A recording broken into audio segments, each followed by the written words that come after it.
En este video vamos a conocer a Honduras en la década de 1950 y 1980. Una de las situaciones que caracterizó a Honduras en esta época de 1950 y 1980 fue el militarismo, y esto se dio debido a los famosos golpes de Estado que ya vimos en el video anterior. Pero en esta situación también Estados Unidos estaba jugando doble papel, porque por un lado, él apoyaba el discurso público en defensa de los derechos humanos y la democracia, pero por otro lado, también estaba apoyando a las Fuerzas Armadas para que se quedaran en el poder en ese momento. El golpe de Estado del 21 de octubre de 1956 marcó la historia de Honduras, ya que fue el inicio del militarismo en la política de Honduras.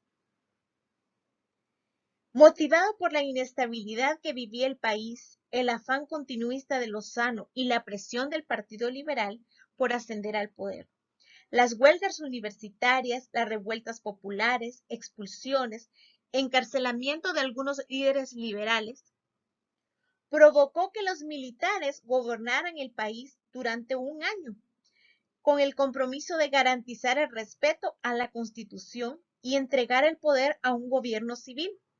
Y fue así que el 21 de diciembre de 1957, con una popularidad demoledora, el doctor José Ramón Villeda Morales inició su mandato presidencial constitucional.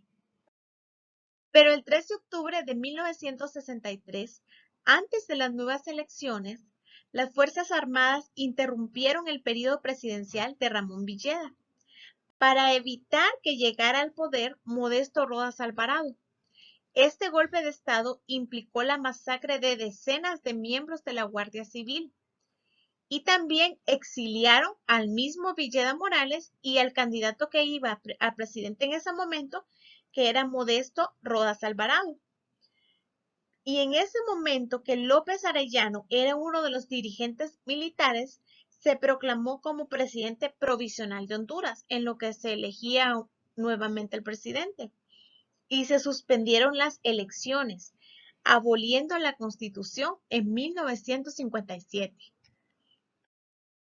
Con la intención de legitimar el poder, en 1965 López Arellano convocó a elecciones y este fungió como presidente constitucional, hasta que en 1971 ganó las elecciones el candidato del Partido Nacional, Ramón Ernesto Cruz. Con solo 18 meses de gobernar, Cruz debe dejar el gobierno debido al golpe de Estado que le aplica nuevamente Osvaldo López Arellano, quien nuevamente queda fungiendo como jefe de Estado. Pero este a su vez fue destituido del poder, y esto fue el 22 de abril de 1975, ya que se dio un escándalo de corrupción con una compañía extranjera de bananos. El Consejo Superior de las Fuerzas Armadas nombró a Juan Alberto Melgar Castro como gobernante de Honduras hasta el 7 de agosto de 1978, fecha en que fue sustituido por una junta militar, y esta junta estaba integrada por Policarpo Paz García, Domingo Antonio Álvarez y Amílcar Zelaya Rodríguez. El 20 de julio de 1980 se instaló la Asamblea Nacional Constituyente, pues con el compromiso de convocar a nuevas elecciones presidenciales y volver al gobierno republicano en un plazo no mayor a 18 meses. La Asamblea Nacional Constituyente promulgó un decreto de amnistía general y de indulto a ciudadanos detenidos por diversas razones, y el 25 del mismo mes se eligió al presidente, al general Policarpo Paz García. Retomando al general Osvaldo López Arellano, este fue el personaje militar más influyente en Honduras. En su gobierno se pueden distinguir claramente dos etapas. En la primera fue que su gobierno fue conservador y caudillista, y en la segunda fue un gobierno modernista. Durante los periodos de gobierno militar se desarrollaron varias políticas y acciones que vamos a ver a continuación. La administración de la educación pública pasó a ser responsabilidad del gobierno central, y esto facilitó mucho su expansión, ya que se estableció un salario base para los docentes con incrementos periódicos.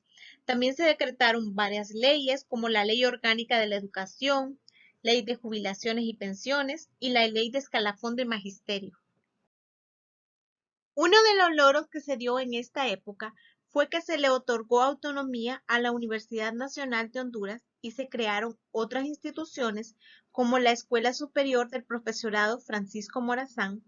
Se fundó el Instituto Nacional de la Vivienda para proveer de viviendas a la población de bajos recursos, el Banco de los Trabajadores, el Patronato Nacional de la Infancia PANI y el Tribunal Superior de Cuentas.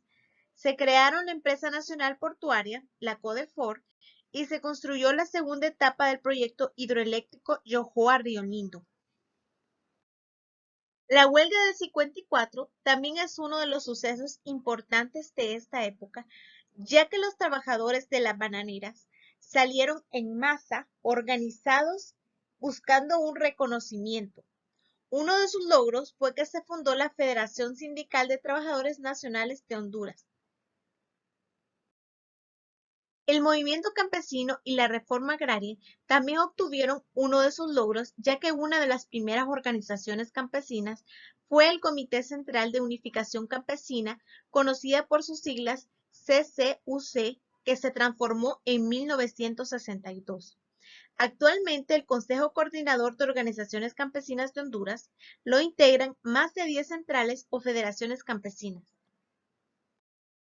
En conclusión, en toda esta época de 1950 a 1980 se dio un gobierno de facto, y esto es cuando no tiene fundamento constitucional, sino que surgen de la ruptura del ordenamiento constitucional, es decir, un golpe de Estado.